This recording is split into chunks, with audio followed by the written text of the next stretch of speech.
Hello and welcome to another episode of the Dating Talk Show. So you finished university, you've moved back home, got yourself a job. Your friend Dave is having a cuddly night in with his girlfriend, and your friend Mark has just got engaged, and you still alone, going home alone and going to sleep alone in your cold and empty bed. Well, don't worry about that, guys. We can help you change that. So stay tuned. Now, last year I was in the London Dating and Relationship Conference, and one of the speakers over there, called Edrina Rush, stated that one of the ways to increase your chances of finding yourself that special someone is to improve your confidence and your self-esteem and to really be the best version of yourself. Now, the phrase that she used during her presentation, and this is still stuck with me today, and I say this, quote unquote, which is to up your A game. And still, as of today, that has still stuck with me. So for that on the show, I have Edrina Rush, who's a relationship coach and a qualified hypnotherapist. So Edrina, welcome. Hey, thank you, Prash. Thanks for inviting me here. And hi, everyone. It's great to see all you guys listening and watching. Great, fantastic. So Yeah. Edrina, if you'd like to kindly tell the viewers a little bit about yourself, please. Well, as Prash has mentioned, I'm a relationship coach and a qualified hypnotherapist. I mostly work with singles over 30 in attracting their soulmate, although of course there are other areas that I work on. I am currently working on my first book called Leap and Shine, The Courage to Live Life on Your Terms, published by Motivational Press, and it's ongoing. So that's what's been keeping me busy. Okay, fantastic. I understand that you tell your clients that they have to up their A game. So what does upping their A game involve? Well, up in their A game, you know, most of us, as we grow up, we coast through life and we take whatever comes, even though we do our best to improve ourselves, but it's not enough. We have to work on ourselves in the personal development world. We call it doing some inner work, and therefore, by uncovering what works and what doesn't, all our past patterns from childhood to adulthood that we're not even conscious of. We get to be a better version of ourselves, and that means going from this level to upping the A game to this level. And once we're at this level, we attract the right person where we have been developing ourselves at that level. I hope that makes sense. In a way it does, because quite often a lot of people, they want to get into a relationship just because they feel they're inadequate without having a relationship. But they still have insecurities which is stopping them to actually find someone. And if they do find someone without working on themselves, they're going to have problems and maybe attract the wrong person that's going to destroy them, possibly. Yes, you have a point. Actually, when we unconsciously go through life, as I mentioned earlier, and we meet someone we like and we fancy, and we don't take the time to get to know the person, down the line, before the engagement or when you want to take the relationship to the next steps, you then discover that your values are not the same, you have different priorities, you don't even know how you want to raise your future children if you decide to have one, or you don't even know you want to have children, and that in itself can present problems once the ring is in your finger, or gone through your finger, so to speak. So yes, it's very important to find out now, even though it's as unromantic or clinical as it sounds. Very important to actually get clarity before you actually want to commit to this person, man or woman. And that's clarity within yourself. And do you know what? It'd be so much better to develop yourself first, so that you show up as the best version of yourself. Because your self-esteem and your confidence, that's going to be a reflection of how you're going to show up when you attract that person, when you meet with that person and go on dates with them. Absolutely. So if you're just at a surface level where you're just doing it just to fill a hole in, just because you've never had one before and everyone else has. Correct. I think that's a bit of a wrong approach to have. If you work with yourself, then you'll attract someone that has similar values to you because you've connected with yourself. Absolutely, that's true.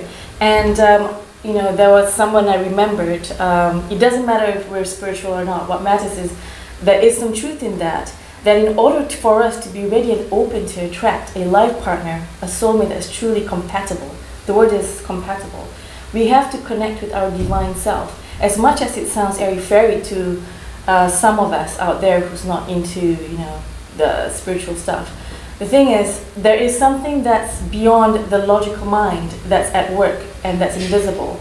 And so once we have connected with our divine self, which is the best version of ourselves, and that's when our king or our queen will come into our lives to claim us, or to, our paths will meet. And when we have not worked on ourselves, what happens is the person we're currently with, whether we're dating or not, or just casual, this person will become an energetic block to your soulmate, who's actually deserving of you, deserving of us. Absolutely. So one of the first steps to up your A game would be to start to connect with yourself and find out who you are.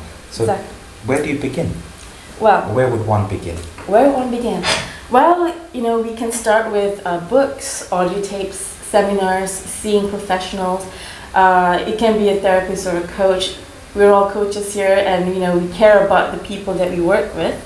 One of the things I mentioned when I was speaking on stage, as you may have heard or not in one of those events, is one of my questions is, why is it not advisable to talk to our friends and relatives or anyone else about our relationship problems, or whatever problems in general, especially relationships? Now, the answer is simple, because the people who are not professionally trained are giving us advice based on their life experiences and their filters. Therefore, if you end up taking their advice and it doesn't work out, you're going to blame them, and you're going to beat yourself up for not being good enough. So by seeing a professional like one of us, what we do is we are impartial, we care about you 100%, we are focused on your end results, and secondly, there's no judgment. We are here to make sure that you clear up all the mess or the weeds of the inside, which is our emotional programming since we were kids, and put in some wonderful, positive, new perspectives. It can be in the form of talking therapy, it can be from coaching, it can be hypnotherapy, whatever it is. The main thing is see a professional who is 100% committed to your success, to the viewer's success.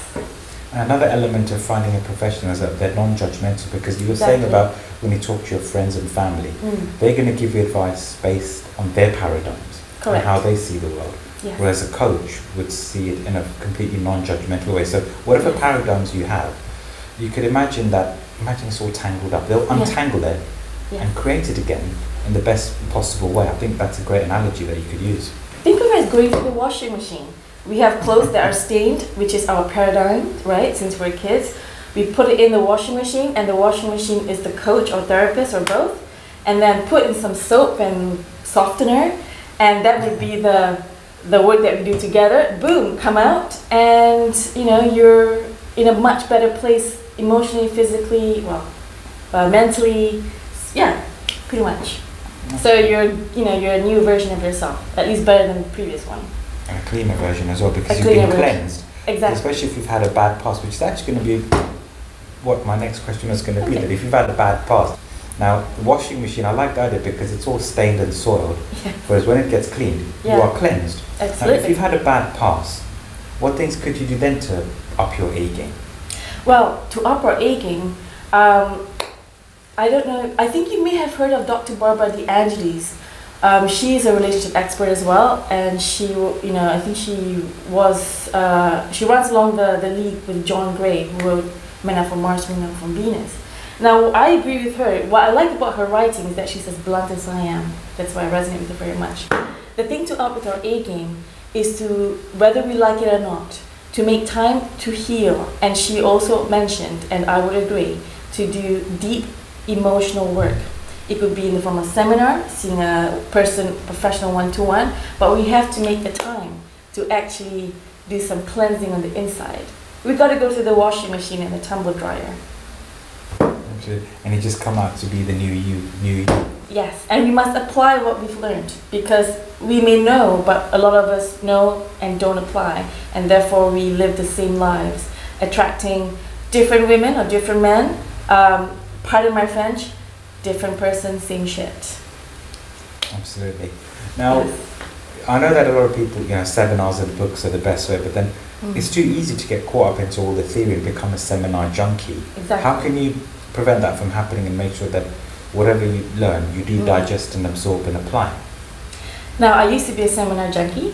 I used to go on like every month. It was like crazy. I just wanted to get the high. What I've realized is a few years ago, I've decided to just probably go once a year. And sometimes I haven't even gone for any one, at all. When you have gone through a seminar or workshop, make sure you apply, even if it's take one lesson that you've learned from there that sticks in our minds, and use it. And if you have met a friend that's in the seminar, you could meet one or two good friends in there and you kind of like work together. Now, on another level, which I'm always fond of, is always seeing a professional. Now, coaching creates miracles, that's for sure. Coaching takes our lives to a whole different level. We both have experienced it and we know what it does. The thing is, coaching could be something that may or may not be available for everyone, whether they're ready or not, it depends. But one of the things I would advocate is to hang out with your peer group, talk about your experiences because you've all gone through the same thing, it's in a safe space. And when you're ready to go to the next level, or if you want some extra, very personalized help, then meet someone who's a professional to assist you. Okay, great. Yeah. So, where does one begin then? So, you talk about seminars and books. Yes. And other personal development stuff. Mm. So, say for example, someone was in front of you and he comes to you and he says, Edrina, right, I'm ready now to up my A game. Mm-hmm. Where can you begin? How do you mean by that? So in terms of where could he start off his journey? Oh, gotcha. Well, normally I would, let's say, since you asked me, okay, my modus operandi would be have a chat with me in person and see what you really want to resolve. Find out what's very urgent to work on, and we can go from there. And then we decide whether we want to work for a few months or a year. I normally advocate working between 6 months to a year. 6 months may be a little short, but I used to go for coaching programs for at least 1 year to see a really significant results. And you can also, track the journey and the successes of your clients. Yeah, coaching definitely helped me big time, because you have someone that's always keeping you in check, and it's just someone just to hold your hand and just to guide you. Yes. To where it is that. But what if people are on a budget? Because a lot of people, even people that come to me, they say that your price is too high. So what if they're on a budget? What could they do then, or where could they begin?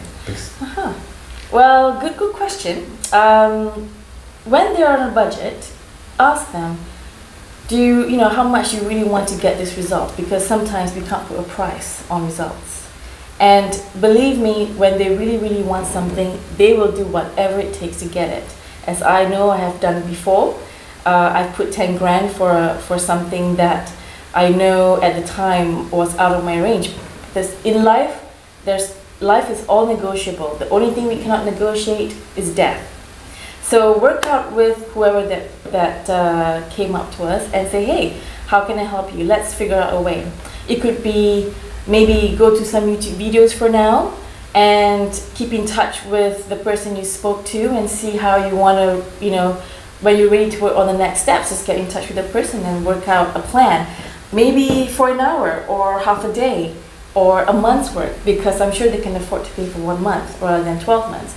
So that way you start small, and then, when they feel comfortable and they establish trust and they're certain that they want to see these results faster. I mean, who wants to sleep on a cold bed alone for the next 10 years?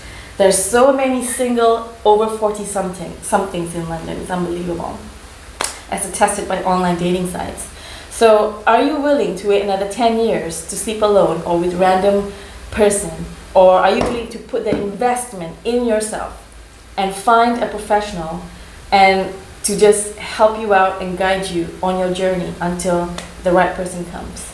That is a choice that we have to make, because we live in a world of infinite choices. Absolutely. Now I understand you're saying that you're writing a book at the moment. So tell the viewers more about what the book's going to be about. Oh, actually, I'm a bit embarrassed because I'm having a bit of a mental block, writer's block, writing my book. Generally, it's about relationships, resilience, and mental performance, especially in times of adversity, because I've gone through. I've been here for 15 years, and a lot of it was on my own, and it takes a lot to keep up and see things on the positive side. So I'd like to share that with those viewers out there on how to be at your optimum self as much as possible while sorting life out as they come along. Okay. Our last question is, for those single people that are struggling to find that special someone, what advice could you give those single men out there that are struggling? For the single men? Yeah. Find out what you really want, and then make sure the wonderful single men out there make the time to work on themselves rather than just jump in on the next woman they see just to fill in the void, because the end result would not be as wonderful as when you guys work on yourself. Yes, it's working on yourself first. So the first step to any breakthrough is self-awareness and knowing thyself. Yes. Know thyself. As you know, with self-awareness comes change. That's the next step. And as soon as you become the best version of yourself, you attract the right person. Exactly. So that's it, guys. So just work on becoming the best version of yourself. Work on yourself first, and then you'll find that special someone. Right, I think it's now time to move on to our Q&A section. So for those of you that have submitted questions, thank you very much. Hopefully we can answer them for you and give you the value that you need. So don't go away. Okay, so now it's time for the Q&A, so we're going to start off with the questions. So right, let's get into it. I've decided not to actually print something and just keep them on my phone just to save a tree. Great idea. Yeah. It's just technology these days, isn't it? Just with your iPad, your phone. Yeah. Less paper, less clutter. I like that actually. Please use less paper, and you have a technology, just use it. It's still good. But I think it's very difficult, it's very easy to get caught up in it too much though. Yes. That's the only thing. Like I bought myself an iPod recently just to have my podcast on it, because if I have them on here, it just drains my battery. Yeah, it does that. My phone died pretty quickly nowadays. I just have to charge it now before just getting access to the questions. Yes. Okay, so our first question is Adam from Liverpool, who says that I had a date with a woman I work with, had a good time and banter. However, I rang her to arrange a second date, and she keeps saying maybe and we'll see. What do I do to ensure that I get her out on a date? Adam, what do you do to ensure you get her out on a date? My God. Listen, when a woman says maybe we'll see, there's only one thing. Either she's not that interested and she's got other guys on the side. To ensure that you get her out on a date, it's not that difficult. You just gotta ask her, hey, why don't you grab a bite? Let's go out. Now, if she resists, just go out in a group, and then you can find out whether she really likes you or not. Women and men, we all have our choices, and if she really likes you, she would say yes. And I'm sure if you really like someone, you would ask her out again, and that shows your interest in that person. So Adam, if she says yes or we'll see, just cool it. Ask her one more time, and if she says we'll see, maybe, all the low probability answers, just go date another girl. Absolutely. I think what he needs to do is just not be focused on one girl, 'cause especially when you see a girl that you like, especially if you're new to the dating world. Exactly. A lot of guys, they would just put all their energy and their focus on that girl, and it's like they're putting everything on the roulette red or roulette black. What's that about? Plenty of fish in the sea. Yes, exactly. Plenty of fish in the sea. And men, I encourage you to meet different women and find out which ones work best for you. And so same for the women, of course. And I think meeting women, other women at the same time when you're in the initial stage of dating, just gives you that sense of patience. Agreed, yes. Rather than just laying all your eggs in one basket. Yes, I never believe in laying on your eggs in one basket. Absolutely not. But what I would say is to back off a bit, maybe give it about 5-6 days and then give her a ring again. Yeah. Or maybe just get in touch with her again and just ask, hey, you still interested in going out? But maybe not keep calling or texting every day, because that's just going to be needy and desperate. I'm sure you've had guys that just flood your inbox with text messages in the morning. Good morning, how are you? Basically, I have to agree with Prash, right? When a man texts in the initial dating stage. It's different when you're in a committed relationship, Yeah. like myself. Now, in the initial dating stage, when a man gets too eager, good morning, how are you? I mean, and she's got like another 10 different messages from other men. Let's put it this way. It's almost like she knows she's got control.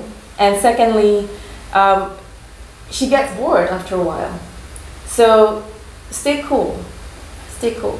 That's what you got to do. And she's going to be thinking, oh my God, what does this guy want? Has he not got anything else better to do? Actually, that's what I would think too. Yeah. Okay, so I hope that helps, Adam. Okay, so our next question is from Ray in Tokyo in Japan, who says, how do I initiate a kiss with a woman on a date? I've never kissed a girl before. Okay, Ray, from Japan, if you're Japanese, arigato. And if you're not, still arigato. The thing is, just go kiss her. You're a man. Don't wait for a woman to ask you to kiss on a date. Why? Because then you're being a wimp. Just kidding. But you gotta just go do it. You know, a woman loves it when a man takes authority. Trust me. Of course, it's all about dominance. But an alpha male is that someone that knows what he wants and he goes and gets what he wants. That's what an alpha male is. Exactly. And you gotta up that game and just go for it.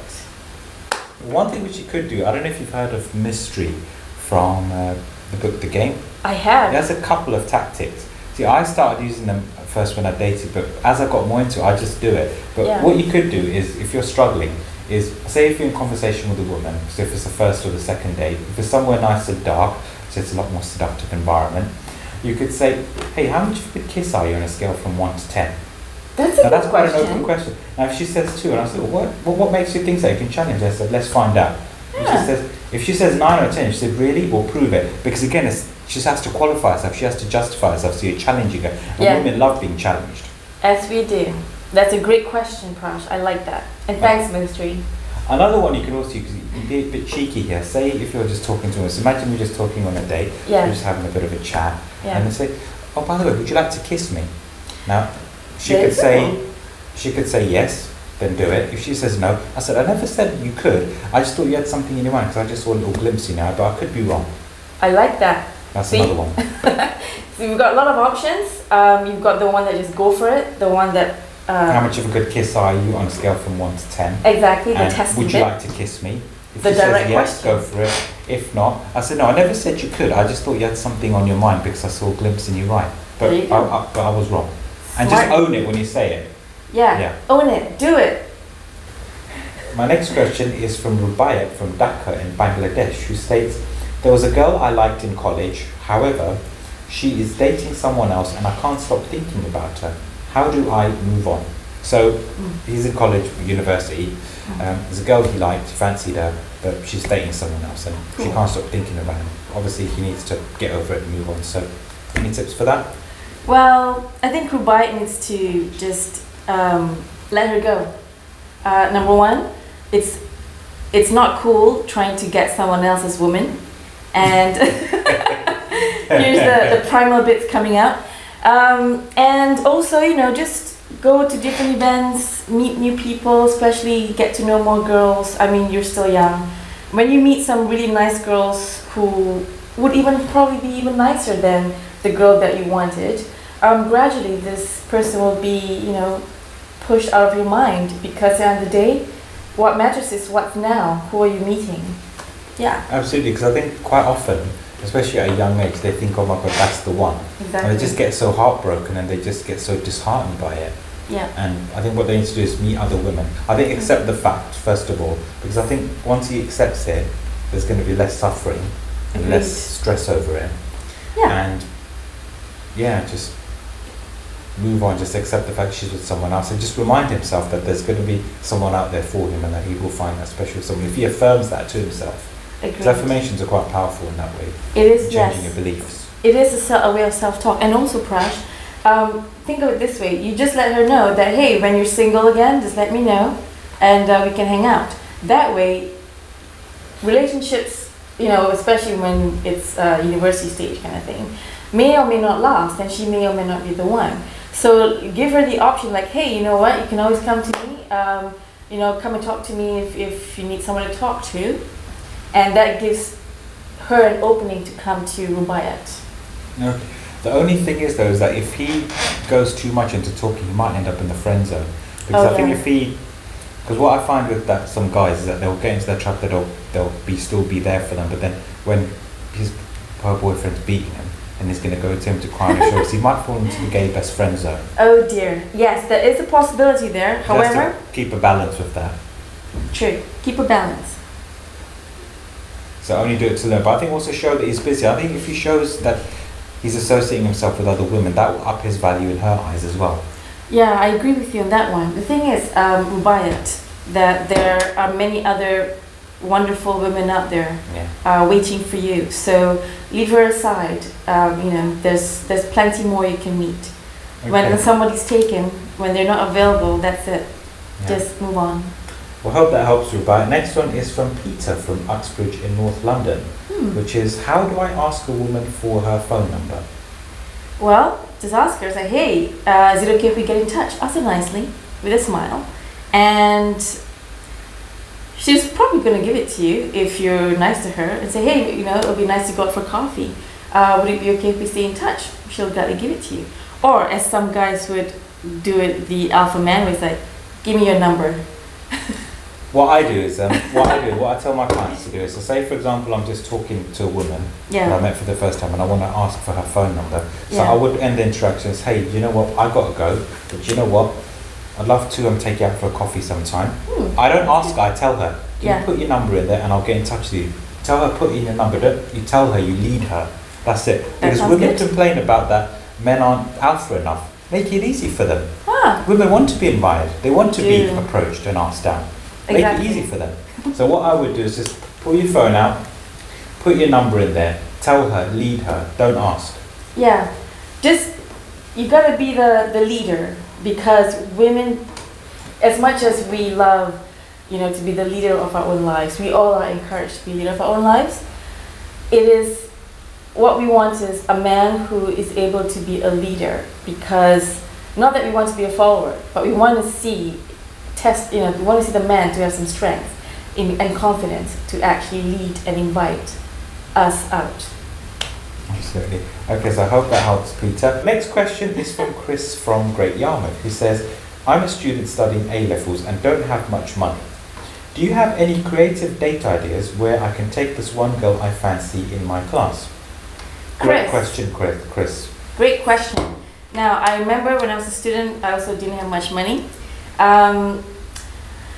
Since there are lots of clubs in universities or colleges that you can take her out to, like A-levels. I don't know. Or if there are meetup groups, because they go for hikes or walks and they're free. It's just like £5 or £5, and take her out to the park. Share, even better. Share a burger together or share some fries. Everything is half price. I know it sounds really funny.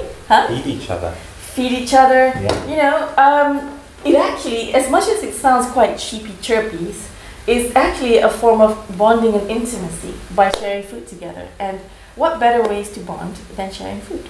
Well, even just sharing an experience together. Like, I'm sure they may have some clubs, like extra after-school activities, which they can do, like horse riding, bungee jumping, playing a sport together. That's how you bond together, when you actually experience something. So it's not so much about taking them to a 5-star Michelin star restaurant. Going on a great date does not mean that you have to splash. It's the experience together. It could be just sharing an ice cream together, like you said, sharing over food and experiences. Well, Great Yarmouth is near the coast. I've been there before. So they could just get an ice cream and just sit by the beach. Yeah, just listen to that whirling of the sea. Yes, and ask questions. Ask emotionally engaged questions as you walk down by the beach, or have a laugh, tell a joke. That's a great experience. Great one. You can go to a chip shop. Chip shops are known for coastal areas, so cheap as chips. They get fish and chips. Fish and chips, exactly. Go to the beach, just sit down by it. Yeah. Actually, Great Yarmouth, I don't know, because I was only there for about a couple of days and I didn't explore it that much, but I know a lot of coastal areas have these arcades, and then it costs about 50p or £1. Oh yes. On a motorbike together, you can be at the front and cuddle up to the back. There you go. Race each other in a car, see who wins, challenge each other, the next one has to buy the chips. Yeah. That's another thing, challenging each other on that date as well. I think it's great. And guys love that too. It's like, hey, if you win, you buy the chips. If I win, maybe a kiss. that kind of thing. Absolutely. Air hockey. I think they'll probably have air hockey there. Yeah, air hockey too. Air hockey. Oh my god. There you go. Lots of great options. So I hope that helps. So Chris from Great Yarmouth, thanks for that. Thanks. So next is from Boateng from Felixstowe, who says, I'm 26 and I really like older, mature women. Can you give me tips on seducing older and mature women in their 40s? Ooh. Get to know them as women first and have a chat. Now, the reason why I'm saying this is because I used to be in a relationship with a man who was 13 years younger. I would not tell you my age, but he was in his final year of university. Funny. The thing is, he was so tall that I didn't really care what age he is, as long as he's above 18, of course. And he was, thank God. He asked me questions, you know, like just very personal, emotional, engaging questions. And when you go out for a bite, say, hey, let's go out for a bite together. Could be burritos, something nice and easy, something that's casual, and then just kiss her. And like Prash mentioned, you know, is it okay if I kiss you, or what's your level of, you know, how much you like to kiss, or how much of a good kiss are you on a scale from 1 to 10? We can have that. But I think one of the things he shouldn't do is not bring in the age and make a big deal that he's older. Just treat it like a normal human being. Yes. Prash, you have a point actually, because I told my ex a long time ago here, I said to him, I don't see you as a 20-year-old. I see you as my equal, and that we are the same age. You know, I don't even think of him as 20. And maybe ditch the studenty stuff people do, like going out drinking, all that stuff. That's probably not going to appeal to a 40-year-old. Exactly. A 40-year-old woman is quite more sophisticated than that. So you have to think about, say, less on the drinking, binging stuff, and more on the, you know, nice meal. And even if you're on a limited budget, take her out for Groupon deals if we're in London, or share a bite to eat at a burrito bar or fish and chips. You know, women are pretty okay with that too. That's fine, but I think so long as you're just mature yourself, I think I think being your goofy self as well, maybe you might have to tweak that as well. So he shouldn't act like how he is with his mates around a Friday night. Exactly. And one of the things that I have noticed when I was growing up with, let's call it Mr. University, is that he is aware of being emotionally available and also to be more emotionally mature around me, you know, because he knows that a woman of that age would expect something different, even though she can be playful. If you would like to be with her, then you have to up your A game in the emotional intelligence side of thing. Think of Macron and his current wife. Okay. Another thing as well is that maybe it'll give her the opportunity to relive her youth as well, that she's with a younger person. Exactly. I think going out with younger guys is great too. Yeah, I think you do learn a lot of new stuff, because I think pretty much it's the same stuff. You do learn some new tricks. Yes. We'll keep that censored for now. They do learn some new tricks. Okay, so next question is from Ibrahim from Faversham in Kent, who says, I've just had a divorce and been single for 2 years. What can I do to get back into the dating game? Ibrahim. Well, Ibrahim, you know, number one, are you ready to be in a committed relationship? There's some questions you got to ask yourself before you get into the get back into the dating game, basically. Ask yourself, what is it that you want from this? What outcomes? Are you looking to casually meet women? Are you looking for a short-term fling, like a couple of months? Or are you ready to be in something more committed and long-term? And if you are, then many other areas, you know, go join activity groups, go join dating events, singles events, and you know, I think joining online dating sites is great too. I met my man on a dating site, and that's a different story in itself. But you have to know at what level of relationship engagement do you want. If you have a lot of trauma going on after your divorce, then it may be likely that a man is not ready for something committed. It's more like short-term or casual. So the longer a trauma is in a breakup, whether it's for a man or a woman, the longer it takes for him or her to to be ready for a committed relationship. Yeah. I think first of all what he needs to do is whatever hurt he's had from there and bitterness he needs to heal from it. Yeah. Maybe even forgive for what's happened, yeah. Because I think when you don't forgive, you just hold, it's like you're drinking the poison of unforgiveness, and that's going to eat you up. It's like acid in your soul. It is acid in their soul. So definitely, got to do some emotional work there. Whether we like it or not, I mean, the thing is women are more aware of doing emotional work, and men, 75% of British people don't seek help. There was an article in the Daily Mail a couple of weeks ago. I think it more refers to men. So don't leave it till when it's too late.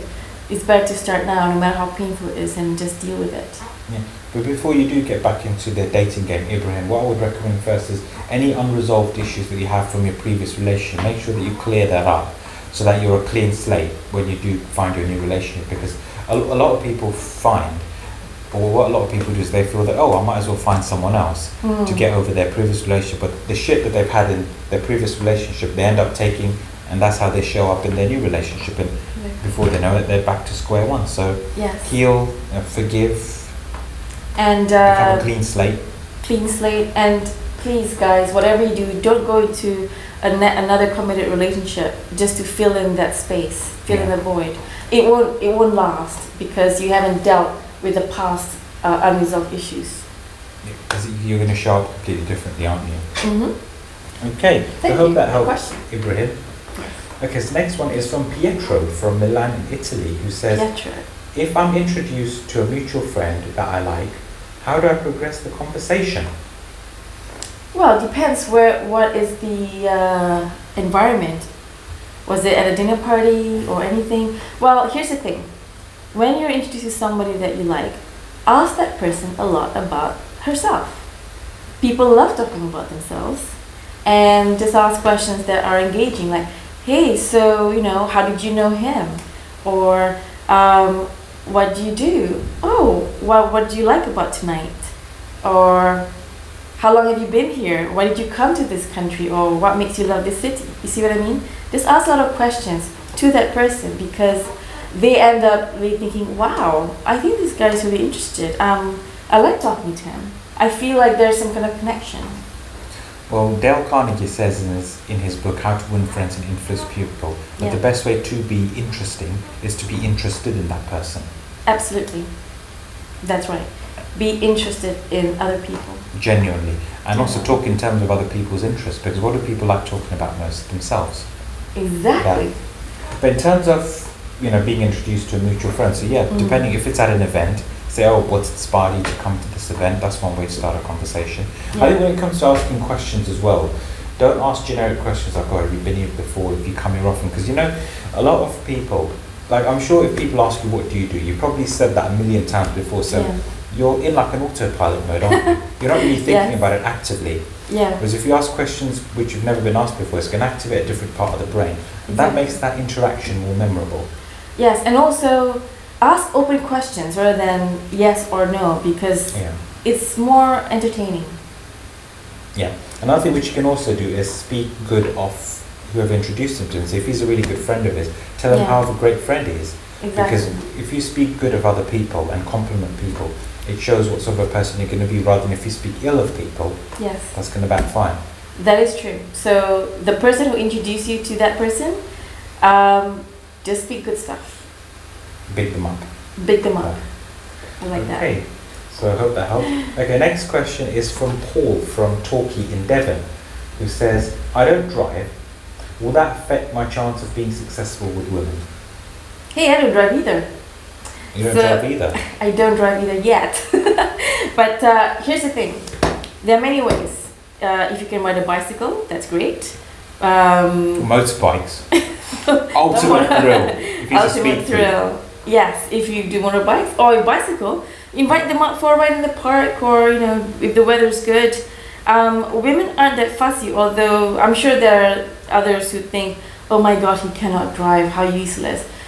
If a woman really likes you, she would not make it such a big fuss that you don't drive. So the right woman will not judge you for not being able to drive. And I think in the long run, for your own sake, you know, get driving lessons. It's a form of freedom, and it's great for emergencies and if you want to escape to the country or drive to the beach, whatever.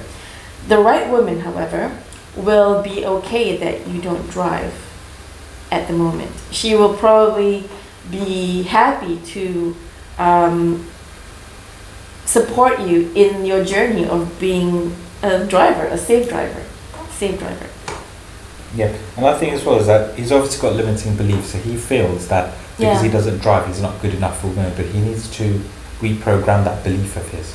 Exactly. And change that belief. It's about beliefs, isn't it? Because a belief is something that you decide to take on and accept to be real. Yes, and a belief is a thought that you think over and over again until you totally believe it. So believe that the right woman is absolutely okay that you don't drive yet. And just don't see that as an obstacle. Exactly. If he sees it as an obstacle within himself, it's going to be playing up in his mind, and that's going to show as insecurity, and he's going to show up that way. Exactly. And think about it, right, Prash? There are men out there who are not that wealthy, who are not that good looking, who cannot drive, or who are not financially as successful as others, and they still attract amazing women. So it's all about how much they believe in themselves. Yeah. The right woman will not judge you for having this so-called limitation. Absolutely. So I hope that helps, Paul. Okay.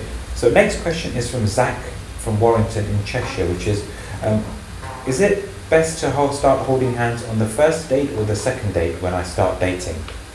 I always do on the second date. I used to do it on the first before, but I find that on the second is much better. What's your take on that? Again, that depends. On the first date, if both of you feel that you like each other and there's some level of attraction and chemistry, I think it's okay to hold hands on the first date. Yeah. And second date is just as appropriate. It's fine too. Again, it depends on the girl. If the girl or the woman has some chemistry with you, I'm sure it's nice to hold hands. I wouldn't discount that. The only thing I would not really agree on is not to have sex on the first date. Holding hands or a kiss is fine. Absolutely, I think just go as far as that.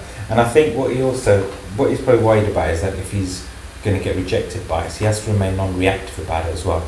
Because you know, when a guy tries to make a move on a girl, she pulls away and he goes into a huff. Oh. That's just going to be an instant attraction killer, isn't it? Yes. Now, it depends on the girl's response when a guy tries or attempts to hold hands.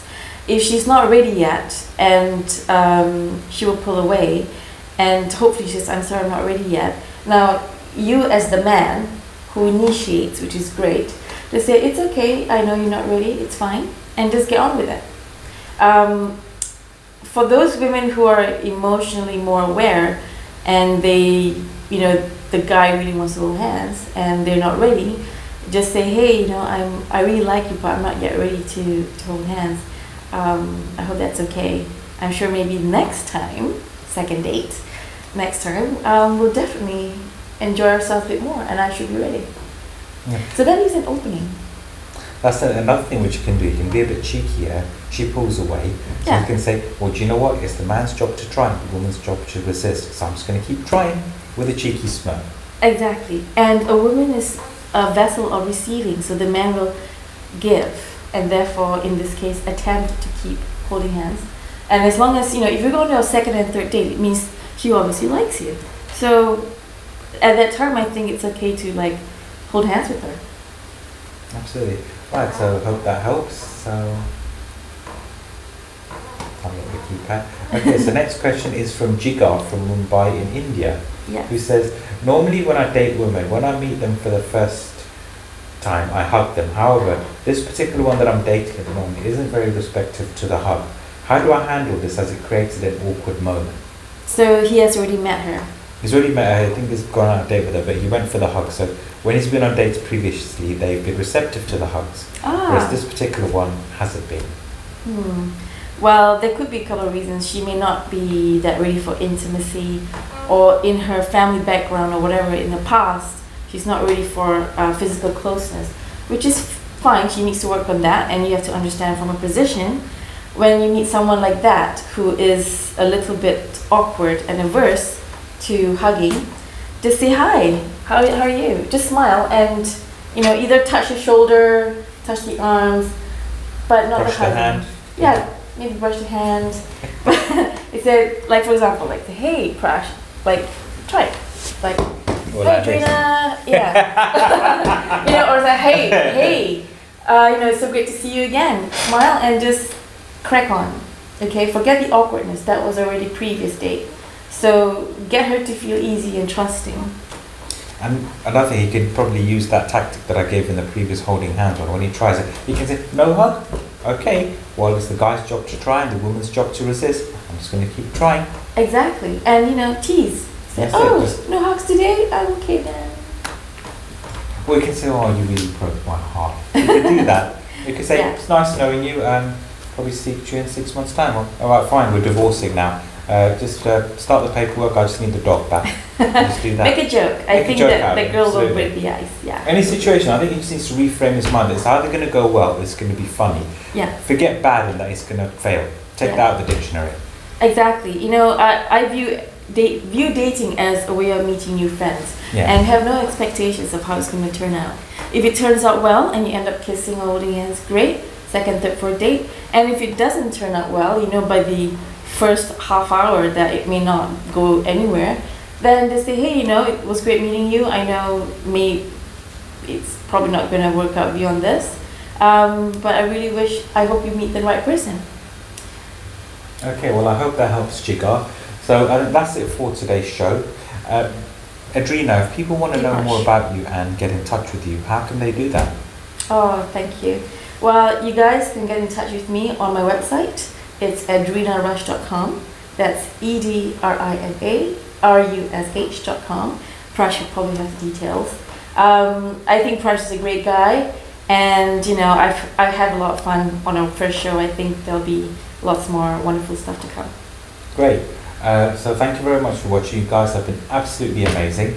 Well, you know the drill. If you like this video, give it a big thumbs up. Share and subscribe, because there's going to be more content to come. Remember guys, rejection and failure are the building blocks to success. So enjoy the process. So until next time, stay awesome, be blessed and live empowered. Bye-bye. Bye.